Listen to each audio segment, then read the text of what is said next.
Next, from Springfield, we sit down with former Governor Jim Edgar and get his take on the current budget stalemate between Governor Rauner and Speaker Madigan, as well as some of the solutions he would propose. The former governor also gives his thoughts on Representative Paul Ryan elected as U.S. House Speaker, as well as the current crop of the 2016 GOP presidential candidates. This runs about 50 minutes. Governor Jim Edgar, thank you for joining us again on the Illinois Channel. Good to be back with you, Terry. It's been a while since we spoke. On one hand, this is the first time that we had a chance to talk to you since Governor Rauner came into office. Everyone who's following politics understands this is the longest period of time that I can remember or know of when we haven't had a budget. It's causing all kinds of problems. What is your overview of where we are right now? Well, I think it is the longest period without a budget, and you can't run state government without a budget. So I think state government's in the worst shape that I can remember in the 47 years I've been around state government. And I saw Jim Thompson made the same comment the other day. I mean, you cannot run a huge entity like state government without a fiscal blueprint, and we don't have it. And not only we don't have a blueprint, we have a lot of services that need to be provided that aren't being provided, or they're being provided haphazardly. And then we also are funding things at last year's level, and many of those things we can't afford any longer because we have less revenue now than we did last year. But because of court orders, we have to continue to spend on certain things, but not on other things. So it is I think, a mess. It underscores how important a budget is, particularly in state government. I always felt it was the #1 priority as governor to have a budget, not just a budget, but a good budget. We've had budgets in the last decades, haven't been very good, some of them. But even a bad budget, in at least short term, eliminates a lot of the problems we're now experiencing in the state of Illinois. I don't know if the governor has asked you for your opinion, but if you were to give him, if he had his ear and he asked you, what would you tell him at this point? Well, I think at this point we just need a budget. I mean, we need to, there are a lot of other issues that people would like to see. I mean, there were things I wanted to see when I came in as governor, but, my #1 priority, because the state was in, the worst financial shape it ever been up to that time. And was it about $1 billion in the hole? Well, the day I was sworn in, it was $1 billion. A recession hit about a week later, and it probably, for that year, we probably were talking $2.5 billion deficit, which was by far the biggest.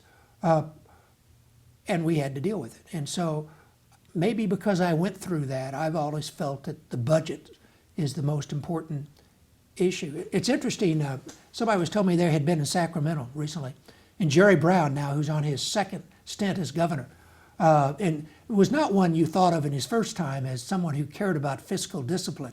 But they say now that's all he spends his time on as governor of California is the budget, because California had a financial mess, and I think he'd matured, and maybe being mayor of Oakland got him to be a little more concerned about basics. But and I think that is the most important thing a governor has to do, particularly in Illinois, because the budget's driven by the governor. And if the governor's not on top of the budget, then we really get in problems, as we've seen in the last decade.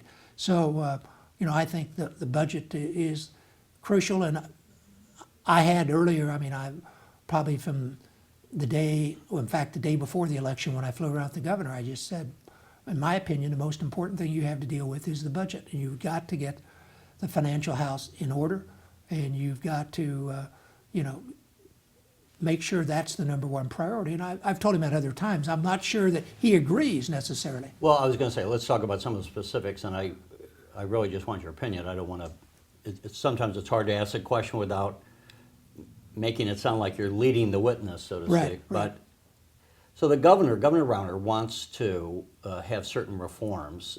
Mike Madigan says these reforms are not really part of the budget process. And yet the governor's holding out for that. And as I understand his position, from a strategic standpoint, he figures Chicago is going to go down the tubes if they don't get somewhere in the order of $600 million coming up. And he's using that as leverage to basically kind of a siege mentality, just to starve out the Democratic leadership until they can't stand it anymore and they'll cave. Is that the way to go, or would you? Well, I don't think, I would not have done that. First of all, while Chicago might go down the tubes, Illinois is having some severe problems. Universities and colleges have not got any state money. There's a question on whether some of them should open their doors in the spring semester. Definitely they're going to have to cut back on some of the things they can provide to students. Now, you can't recapture that. Those students are trying to get through in 4 years, maybe 5 years, if they can't get through in 4 years, but they're not going to wait around, another year until the General Assembly and the governor finally reach an agreement on the budget. They want to go on, and so that is a hardship. You have social service programs that aren't covered by the court decree, homeless shelters, domestic violence shelters. Those people need help right now. It won't do any good to wait 3-4 more months for some of those people because they need help today, and they need help during this last 4 months. So, I understand how you leverage things and you bargain, but the budget, to me, is the most important thing for the governor and for the state government to do. So I'd hate to see you trade the budget off to get something else. Now, some of the things he wants in these non-budgetary issues, I think they're important. Some I don't think is important, but I wouldn't hold the budget hostage to get those. And I don't know if he'll get those. Even if Chicago, as he says, goes down the tubes, I'm not sure that Madigan is going to give on some of these issues. He actually believes in some of these labor issues. I mean, Mike Madigan I've dealt with, there's nobody more political, there's nobody more cunning, but there are certain things he believes in, and I think a couple of these issues he really believes in. And so, if he's holding out until Chicago crashes, I don't think that's probably the best policy. Now, I'm not sure what his strategy is, but I just think the budget is more important than these other issues. Now, the other thing I learned as governor, there are many things I wanted to do as governor, but I couldn't do them all at once. And I also couldn't do a lot of those things when I had a Democratic-controlled legislature. I had to wait till we convinced the voters to put a Republican legislature in there, and then we can make some other changes. So priorities and timing are very important, but nothing I think is higher priority, and nothing is more important than to get done every year is a good budget. And I think we need to do that. My other fear on the budget too is, even let's say in December, the Democrats say, all right, we'll do some of these things and let's talk about a budget. There's no reason to think they're going to agree on a budget real quick. I mean, they've proven that the two sides that they can get in loggerheads pretty easy, and we could have budget negotiations going on for weeks and months. So I think that worries me too. So we are. So yeah, we might not have a budget for this fiscal year until March, conceivably. Well, there's a lot of speculation. He'll give the budget speech for next year before he signs the budget for this year, and I just think that's catastrophic for the state. I just think government can't function. And the other dilemma we've got, now he's not to blame for the financial mess that he inherited, but you take that financial mess, and then on top of that, you go through this period of no budget and this fiscal chaos. That just makes that other problem even more serious, and it also doesn't help the reputation of Illinois. I know the governor's very concerned about bringing jobs to Illinois. I think a sound fiscal framework in Illinois state government would be the best recruitment tool we could have, at least something we don't have now. And the longer this goes, I think the more it would cause a lot of businesses to say, hey, I'm not sure I want to go into Illinois. Their fiscal problems are only getting worse. They really haven't dealt with them, and we need some stability. We need to know what's going to happen. So I fear that economically, long term, this could be devastating, as it is short term for a lot of programs and a lot of people who have need in this state. Well, speaking of that, I mean, and you alluded to this, some of these colleges and just any number of places that rely on state aid, as you said, may have to close their doors. Some already have. And to what extent will the damage that we do be either something that can't be undone, or might take years to recover from. You might have professors who say, forget working at a university in Illinois, and they walk away and maybe take their research grants with them. It's been long thought, I think, that our universities throughout Illinois, we have had some of the best universities in the world, that now they're all really being damaged by this. They are. I mean, I spent a little time around university. In fact, last week I was at my alma mater, Eastern, and I was also at University of Illinois. And, even the University of Illinois, which has some major reserves, they're probably in the best shape of all the universities. There are things they're going to have to cut back on, things that they're going to have to eliminate. You take universities like Eastern, Western, some of these others, they are in a much dire financial strait. Community colleges. Just the other day, the credit agencies downgraded most of the universities in Illinois because of the fact there's no budget. They don't have any money. Many of the students, not only at public but also private colleges and universities in the state, rely on financial assistance. There's been none. What's happened is the universities and colleges have fronted that money, but that even dries up what few reserves they have even quicker. So that puts even more pressure on these institutions of higher learning that trying to keep the doors open. So if these young people don't get a degree, or more likely they go someplace else, out of state, let's say, we lose a huge economic asset. I mean, higher education is one of the best things we have to bring businesses to this state. Many of the corporations always told me they want to be in Illinois because of the University of Illinois, because of they can do things with Southern or agriculture, they can do things with Western or whatever, Illinois State. And if we lose these schools, if these schools aren't able to do those things, a lot of these businesses are going to make decisions to go someplace else.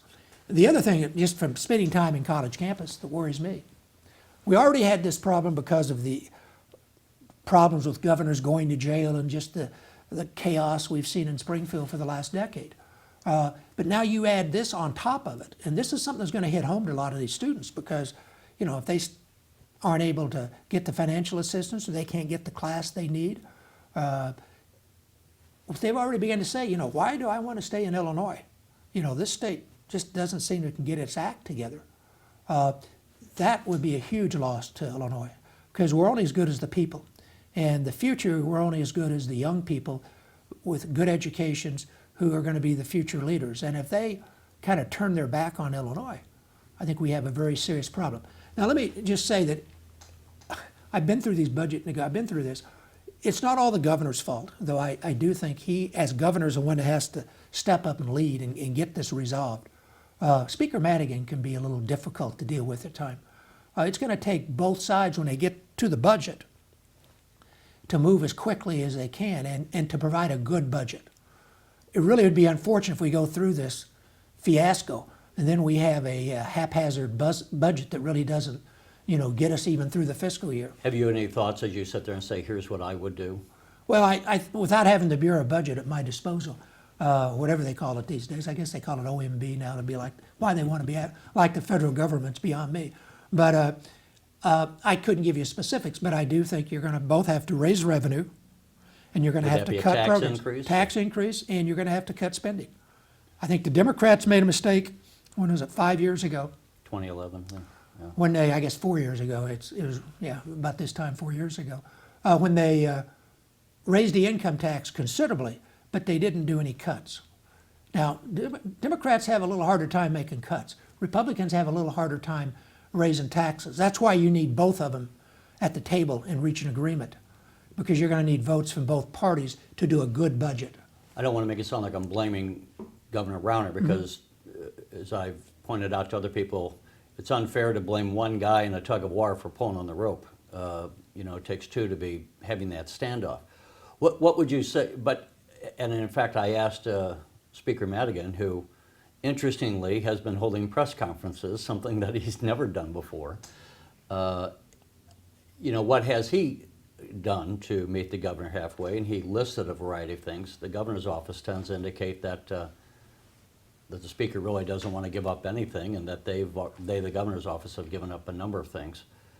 But what would you say to Speaker Madigan if you had his ear as far as what he could do to accommodate the governor? Well, I think, the governor is probably going to need to be given something of this package. Now, I don't think you should hold the budget up for that, but, you never want to paint the other guy into a corner that he can't get a little wiggling room. When Madigan and I went through this back my first year as governor, I mean, of course, now the other thing, I had him down in my office every day when we were in overtime, and I gave him lunch, so I tried to be nice to him. Was that an apple? That was an apple. It was easy to be, it didn't hurt the budget any. But again, it goes back, I think the governor's got to take the lead. But the speaker also has to understand, and I'm sure he did not like those commercials, implying that he may be less than reputable. No politician likes to be accused of those kind of things. He just has to put that aside and, say I'm willing here to do the budget. And he needs to, and I've gone through this with the speaker. He doesn't need to use his usual wait and wait and wait. I mean, they need to put their cards on the table very quickly once they get to the negotiating table on the budget, and not prolong this any longer than it has been. And that, again, the speaker does like to draw things out.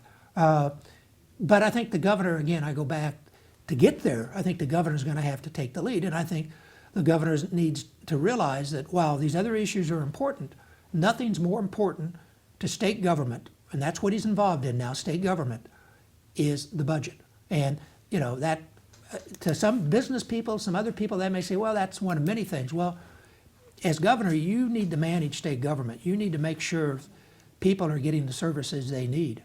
And you can't do that without a budget. When you came in, and to remind the people, I think you were referred to as Governor No during the first term because no, we're not going to spend it on this one. So you held the line on spending. On the other hand, you had worked as an aide in the legislature. You had been a legislator. You had been an aide to Governor Thompson and then Secretary of State. You had a lot of different experience. Mm-hmm. Governor Rauner has never held political office. Is his lack of political experience part of what's causing this standoff to be drawn out? Well, I don't think there's any doubt. I mean, this is a new experience for him. And government is not like business. I mean, there's some similarities, but there's a lot of differences. And just the people you're dealing with and knowing the personalities and kind of knowing the history, I think helped me probably do some things. Now, Governor Rauner is a very bright person. I mean, he's a quick study. And there's no doubt in my mind that, he's up to the job and he can, learn. I just think in this one area that he perceives it maybe different than I do. I know he perceives it different than I do, and I'm sure that has a lot to do with my background was different than his background coming into this job. But he can learn it. I don't think you can say. I do kid every once in a while that maybe you need to work in state government before you become governor, but we've seen people come in. Jim Thompson didn't have a whole lot of government, at least state government experience. He'd worked for Bill Scott, the Attorney General, for a short period of time. He'd been mainly at the federal government, the U.S. Attorney's Office.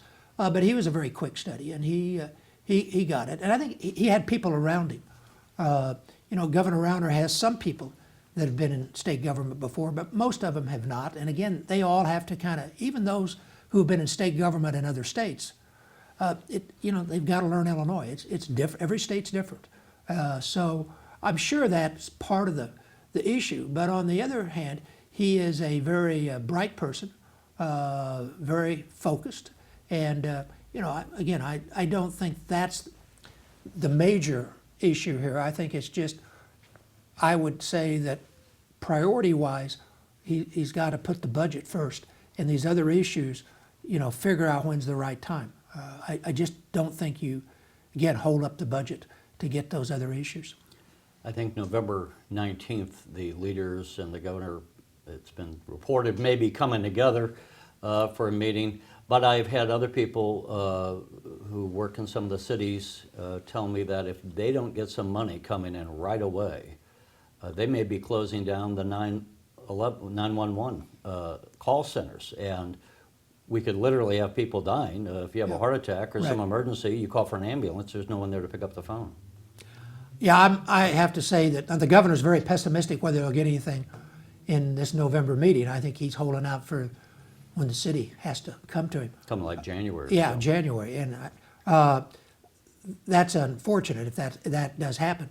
I don't expect, if you don't have anything going in, and you have the 4 leaders and the governor in a meeting, if you haven't already worked out something, you're going to work it out then. Most of the time, this has to be done on one-on-one. I think the governor needs to spend more time than he has, perhaps. I mean, because again, the governor has to initiate this. We saw it to some extent in the Quinn administration too. I mean, he did not take the lead, and I think that hurt the process. Governor Blagojevich was no place to be found most of the time, and I just think that makes it very difficult to come up with a good budget because nobody has the information more than the governor's office, and no one is affected more in state government than the governor and his people because they're the ones that administers the budget. So I'm not optimistic. I hope something comes out. I think though there's going to have to be some one-on-one meetings before, whether it's the governor meeting with the speaker or somebody from the governor who can talk to the speaker or to the Senate president. You know, don't forget John Cullerton in this process too. You know, he has a caucus. They have their own mind, and both of those caucuses, I think, have to feel like that. You know, they have some input on this because again, it's going to take, I think, both parties at the table, legislators in both parties voting for a package if it's going to be a good budget.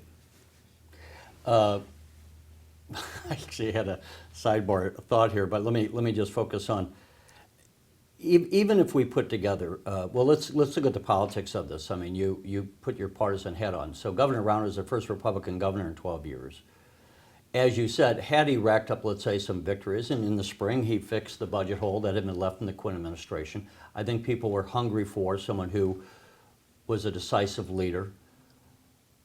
Is your sense, however, I mean, again, I don't want to put words in your mouth, but is Governor Rauner damaging the Republican brand in Illinois so that when we go into the 2016 elections, he won't be gaining those additional seats in the legislature that he might have used to then push forward some of these other agenda items? Well, the election next year is more going to determine on the presidential candidates, no matter how Governor Rauner performs. To a great extent, it'll go on who you're voting for president. Also, you're dealing with a very Democratic map. So the Republicans start way behind just trying to deal with the realities of the way the maps are on. And historically, Democrats have done better than Republicans in presidential years the last 20 years, 20, 25, 24 years, I guess. So you start behind.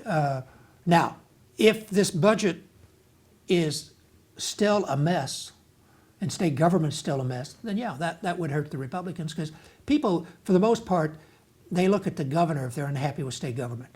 Yeah, a lot of people complain about Mike Madigan and all that, but for the most part, state government works, the governor gets the credit. If it doesn't work, the governor gets blamed because that is the most visible person.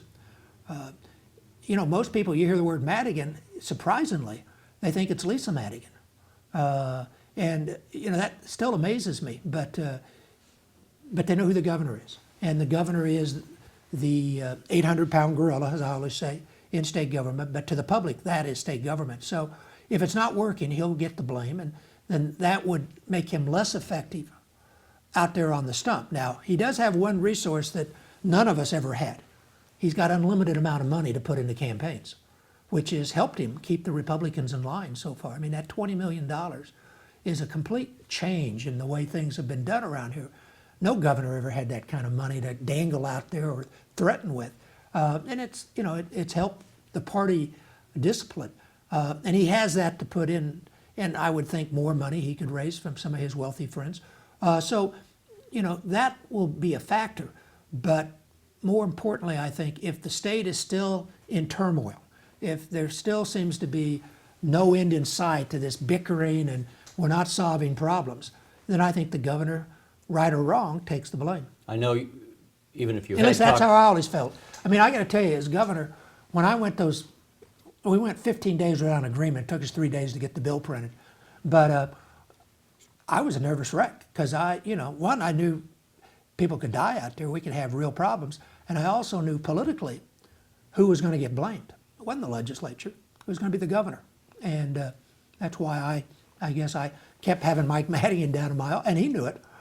But we were able finally to work something out.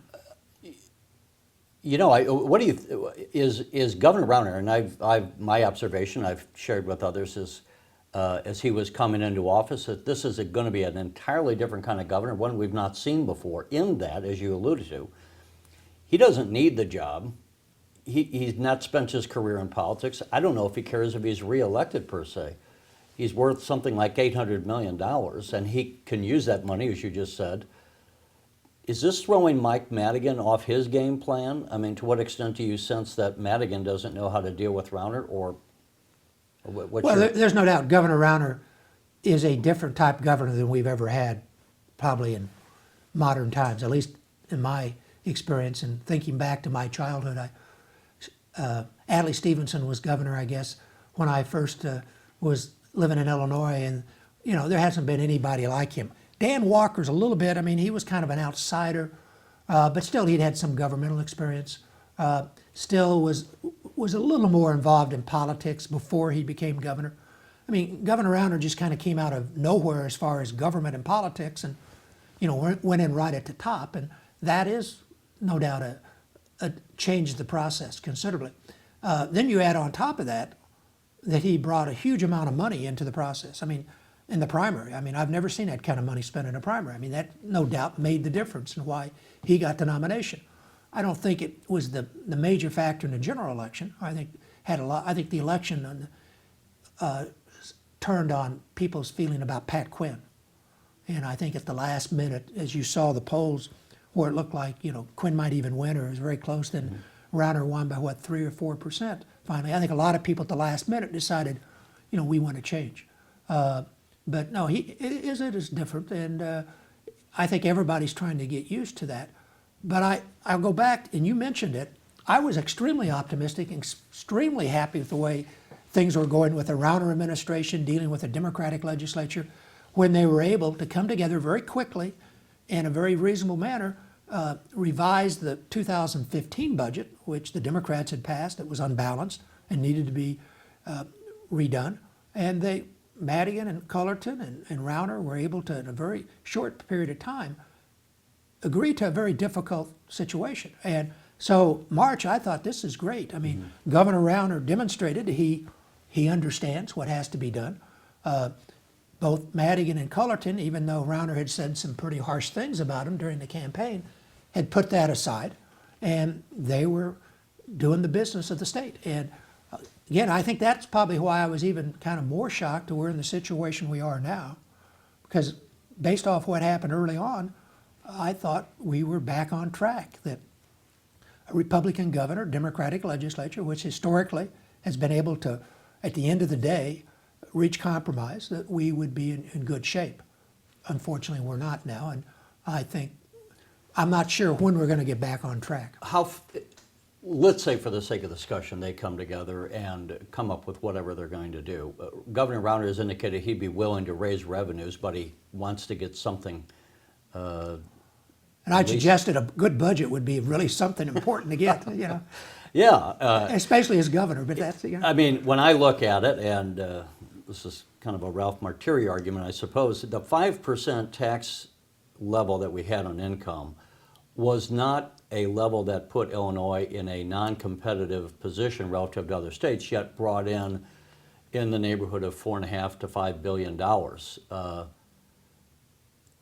So, if let's say, for the sake of discussion, Rauner went back to that level and got something, the question is, given the damage that has been done to the state, how fast could Illinois be turned around? Or are we going to be stuck in some digging ourselves out of this hole for 8 to 10 years? Well, there's already a big hole we're in before we even got to this place. Before you got there, sure. And that's going to take a long time to get out of. I mean, nobody should expect that they can come together, agree on enough revenue increases and enough cuts that next year we can go back and just pretend we don't have a fiscal problem. We're going to have a fiscal problem for many years. The pension alone is going to take a long time to dig out of. But there's other problems we have, and we are going to have to not only make some tough decisions now, we're going to have to stay on a fiscal diet for a long time. And that, my experience in government, is the hardest thing to get, particularly legislators, to do. It's hard to get them to cut spending and raise taxes, but it's really hard to keep them fiscally disciplined for several years. I mean, back in the 90s when, we had to raise taxes and cut spending that first year I was governor, we had to stay that way for several years, and they did not want to do that. I mean, the next year they came in, they wanted to spend money on things we didn't have money for. And, was that true of the Republican members as well as the Democrats? oh, yeah. I mean, Yeah. Listen, all legislators like to spend money. Now, they don't agree on how they like to spend it.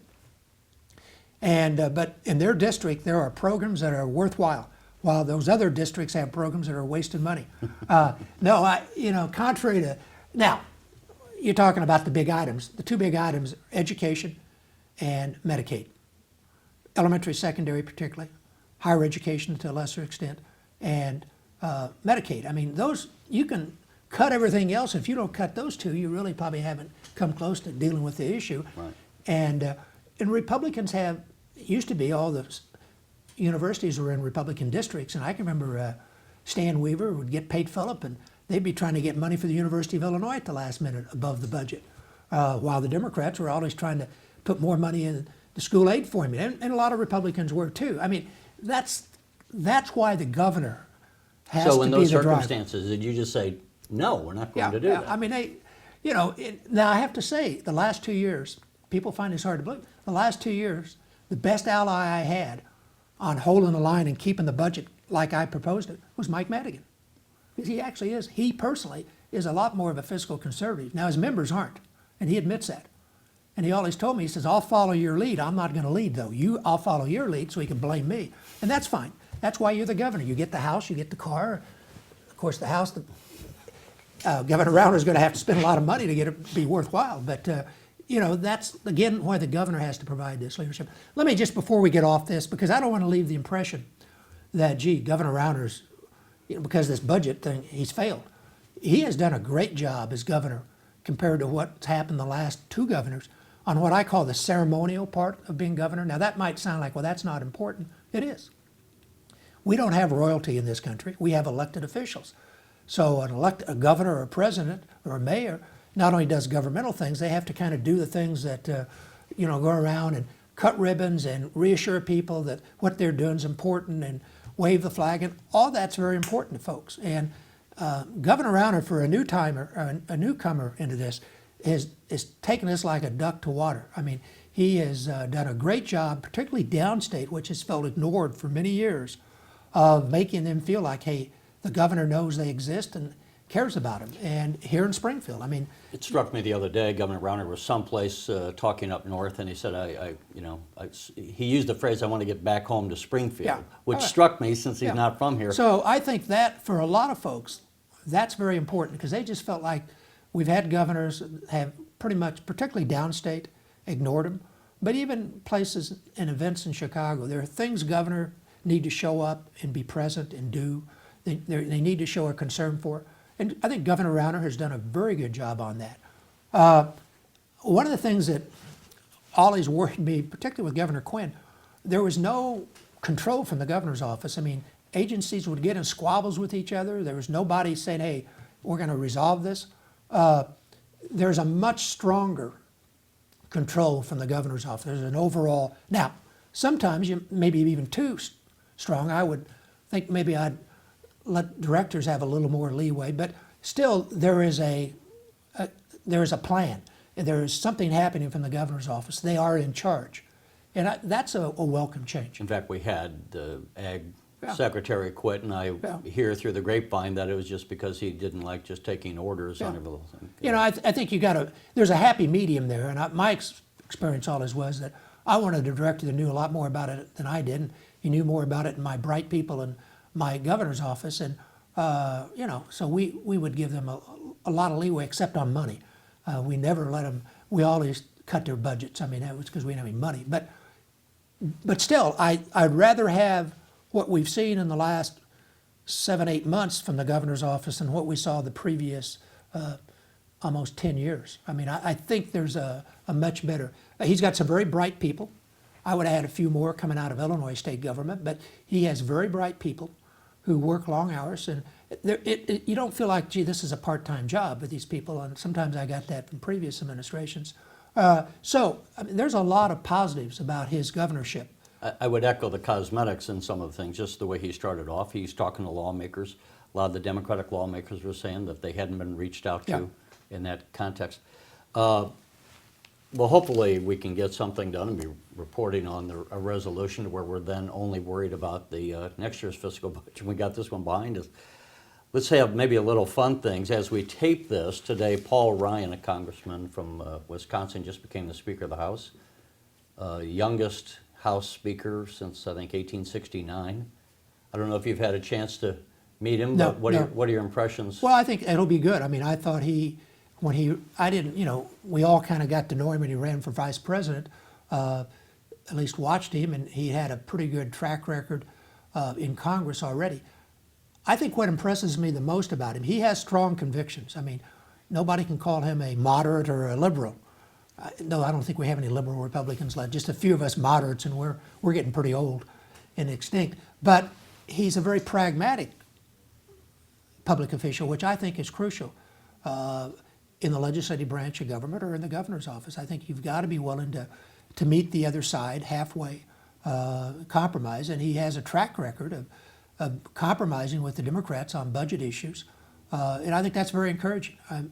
I think the House of Representatives needs to be much more accommodating to trying to solve problems than to prophesize philosophies. Speaker Boehner tried that, but was unsuccessful to bring his troops along. Hopefully, Speaker Ryan will be able to do that. It was pretty chaotic in the House, and it did not reflect well in the Republican Party that they couldn't, figure out somebody to lead them, and they would follow, and they'd all be together. And also, the threat of another governmental shutdown, I think, would have been catastrophic for the Republican parties going into the 2016 presidential election. You can argue who's at fault, but I think, no doubt, as happened last time, the Republicans would take the blame, and Well, I think now they have at least the Congress. at least now we're past that. Thank heaven. In a way, I guess one good thing about Speaker Boehner leaving and not being able to pick somebody real quick, he could clean up some of the problems and not have to worry about a few extremists in the caucus holding everything up. Well, we have some senators that are going to try to filibuster the bill, and so we'll have to see if it gets through the Congress. Well, had to break the filibuster. They've done that in the Senate more than they used to. We also, as we tape this, just had a debate among Republican presidential candidates last night, the CNBC debate. Who do you like in the Republican field? Well, my guy, the press said didn't do well in the debate. I'm for Jeb Bush. I mean, the Bush family has been very good friends of ours, my family for a long time. His father and mother were two of the nicest, best people I've ever met in government, and extremely helpful to me. Anytime I needed them, they would come to Illinois and campaign for me and help me out on issues and things. Barbara Bush, her literacy program, I modeled, and we put in here in Illinois when I was Secretary of State, State Librarian. And President Bush, I remember I was trying to get help on Medicaid that first year when we were just about ready to sink in the financial problems, and his staff was blocking it, and I went to him, and his staff changed their mind. I mean, so I've known the Bush family. I've known Jeb not as well as I knew George W. because we used to sit by each other at the Republican Governors Conference. Jeb came in after I left, but I think he did a great job as governor of Florida. I like a person coming in as president who's been a governor. I think they have a better track record. They've run something that's nothing's going to be like being president, but it's similar. It's as close as you can get. U.S. senators, they know some of the issues, but they haven't done much but talk. I mean, that's what you do in the Senate. So that's why I think he, of all the candidates, is the best. Now, he may not be the nominee. Unfortunately, a lot of people's opinion are based on these debates, and I think debates are way overrated, particularly when you're trying to pick a chief executive. Because just because you're good on one-liners doesn't mean you can run and lead this nation. Now, I think it's a better indicator of maybe how you'll be as a senator or a congressman, because a lot of that is being able to be on your feet, talking in debate. But a president's got to run things. And so I'm a big person on looking at records And people who have not been a governor, but maybe been a senator or a legislator, it's hard to look at their record and know how they might be as a chief executive. But how they were as a governor is a pretty good indicator how they might handle being the chief executive of the country. So the debates, I never like debates. I never watch them all the way through. I go in to check their ties. I mean, I watched the first debate between Nixon and Kennedy. Nobody can tell you what Nixon and Kennedy said, but everybody can tell you Nixon sweated through that, and Kennedy had a tan. And Kennedy looked presidential. Nixon looked like, and he was sick. He had a problem. He'd had an infection in his leg, and that's what people remember. So appearance, because it's on television, that's what a lot of people pay attention to. I mean, people will tell you the Bush Clinton, they can't remember much except Bush looked at his watch. I mean, it's those little things that, it's kind of like that question they ask in one of the debates, what would be your code name for the Secret Service if you were president? Now, that's not what I call a burning issue. And last night, last night there was fantasy football. Yeah, I mean, that's entertainment. And unfortunately, that's what I think the debates are. I think Trump has brought so many people in to watch the debates because you never know what that outrageous, just terrible thing is he going to say next. I mean, there's nothing presidential about him, but it's entertainment, and you know that's what they look for. So, first of all, I don't like debates. Right now, I cannot. In the end, I don't think it'll be Trump. I don't think it'll be Carlson, the doctor. I don't even know if I got his right. Carson. Carson, yeah. I think it's right now. I would say, and people say, well, Bush is sinking. Well, I can remember McCain. Everybody thought would be the nominee, and at this point, 8 years ago, he was dead. Giuliani was going to be he was the flavor of the month. Right. Right now, I think Rubio is the flavor of the month. Rubio, yeah, Rubio, Marco Rubio. yeah. I think he's the flavor of the month, and he's good on one-liners. I mean, I was a good zinger back at Bush last night. Again, it didn't answer the question, and I'm not sure it gives you an indication how And what he can about be as John president. Kasich, and let me throw in this question with it, because you've been a candidate, obviously, and on the other hand, you weren't a Rod Blagojevich, who's a lot of people would say were all fluff and no substance. Yeah. You were a policy wonk, but you also understood you had to go out as a candidate. I made sure my hair was combed and I had a tie that went with my So it's not suit. just Yeah. about good ideas, right? No, I mean, you no, got to no. sell. So as a public, I'm trying to form the question, but we have this dichotomy between we want people who are people of substance, and yet on the other hand, I followed John Kasich when he was budget chairman, and I was with C-SPAN. A very substantive guy, seems to have done a great job in Ohio. Not necessarily a great candidate, or are we to be faulted as a populist to say, hey, we need to look past the fluff? Well, you want somebody that can do the job that's smart, but you also have to do the job is also inspire to be a leader. I mean, Rubio, I would say, well, as I tell some of my Republican friends for him, I said, well, he's got a great story. He's very articulate. He's a one-term senator. Now, where have I heard that before? And I've listened to you for 8 years complain about Obama. Now, I think Rubio is good. I mean, I have to say, I've been very impressed listening to him and the way he handled. I thought how he handled that thing last night. I mean, he turned the tables on Jeb Bush, but I still like Jeb Bush's record. I like the fact he's been a governor. Kasich, I think, has a record. He's been an effective governor. I had to deal with him in Washington. He wasn't my favorite to deal with, and so I probably and I didn't deal with him that much, but just what I dealt with him, I didn't come away with a warm feeling toward him. Jeb Bush to me has all those things. But you're right, there's a lot of factors that go into why we pick a president. And I think not just are they right where we are on the issues, or are they very bright? I mean, those are important, very important, but they're not the only reasons. Can they lead? Are they going to be someone who other leaders around the world will respect and look up to, or are they going to try to run over them? So there's a whole host of things that go into the picking a president. I'm not sure what your code name for the Secret Service is one of those things, or your thoughts on fantasy football. I mean, unfortunately, there's a lot of craziness in this process and the debate process. And the other thing I don't like about the debates, well, there's way too many candidates. Way too many, yeah. And it gets into a shouting match. Who can those MCs? Well, there was just a breakdown. I mean, they couldn't control it. was it a 2-hour debate, and all the candidates only had, the most anyone spoke was for about 8 minutes out of 2 hours. And So- usually they spoke longer if they got the most minutes because they didn't pay attention to the moderator tell them to end their thing. So again, I hope that people will do more than just watch those debates to pick out their candidates. Now, saying that, I think Rubio, Kasich, or Bush, I still think one of those three will be the nominee. I don't know about Christie. I just think he might have too many problems.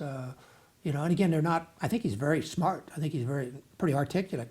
But personality, I mean, you know, I read a story he got thrown off a train the other day, I never know what to believe these days. yeah, Let me ask before time runs out. Just trying to, are you, and you're a historian, you love history. I'm shocked, and I'm shocked that we don't have open presidential elections very often where neither the president or vice president is running. And typically, if you do, you're going to have everyone come out of the woodwork, whoever wants to be president, because it's an open election. Now, we had that back in 2008 when Obama was elected, but before that, it was 1952. I'm shocked there aren't other candidates in the Democratic Party. Oh, the Democratic Party? I think a lot of them thought that Hillary had it locked up. I mean, the Clinton juggler in the Democratic Party is pretty tough. I'm still somewhat amazed that Obama was able to overcome that in 08? 08, yeah. I mean, I really thought going in there, and I have always been impressed with Obama. I mean, and particularly then, I mean, as a candidate and historian, how articulate.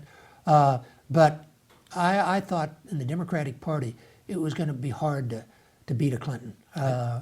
He came into the Senate as you He were was the leaving last. at Yeah, that I time. didn't deal with him all that much. He was a freshman senator in the minority, but my staff was very impressed with him. And you know, afterwards I'd run into him sometime, and I thought he was impressive. Now, had never run anything, and I think that's one of the knocks on him as president, and underscores why I think experience is important.